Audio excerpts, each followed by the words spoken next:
Labdien! Mani sauc Andžejs Reiters.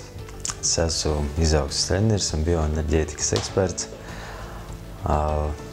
Cilvēkam ir ikdienā jāvelta laiks sev, jābūt priecīgam, sevi ir jāmīl. Un Rīga Braina maziņu treniņi ir tieši tā lieta, kuru cilvēks sev var dot. Es īsti neatceros, no kā es uzzināju par treniņiem, bet atceros, kad bija sajūta, ka tas ir tīkami, ka tas ir labi un ka tas ir pareizi.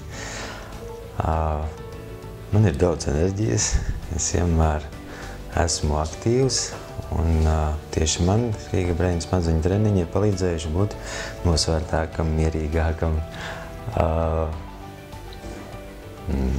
harmoniskākam. Es ieteiktu apmeklēt šos treniņus tiem cilvēkiem, kuri ir par kaut ko uztraucās, kuri ir satraukušies, kuri ir nemierīgi, kuri mēģina kādu jautājumu atrisināt tikai un vienīgi ar loģikas palīdzību. Un tad, kad mēs atļaujam sev būt, tad, kad mēs atļaujam ieelpot pašiem sevi, un tad, kad mēs ļaujam savām smadzenēm un savam ķermenim pašam atbildēt uz visiem jautājumiem, tad mēs iegūstam harmonisku, priecīgu, apaļīgu iekšējo stāvokli. Un kādas ir izmaiņas, es esmu priecīgs, to droši vien var redzēt. To arī novēlu un esmu ļoti pateicīgs. Paldies!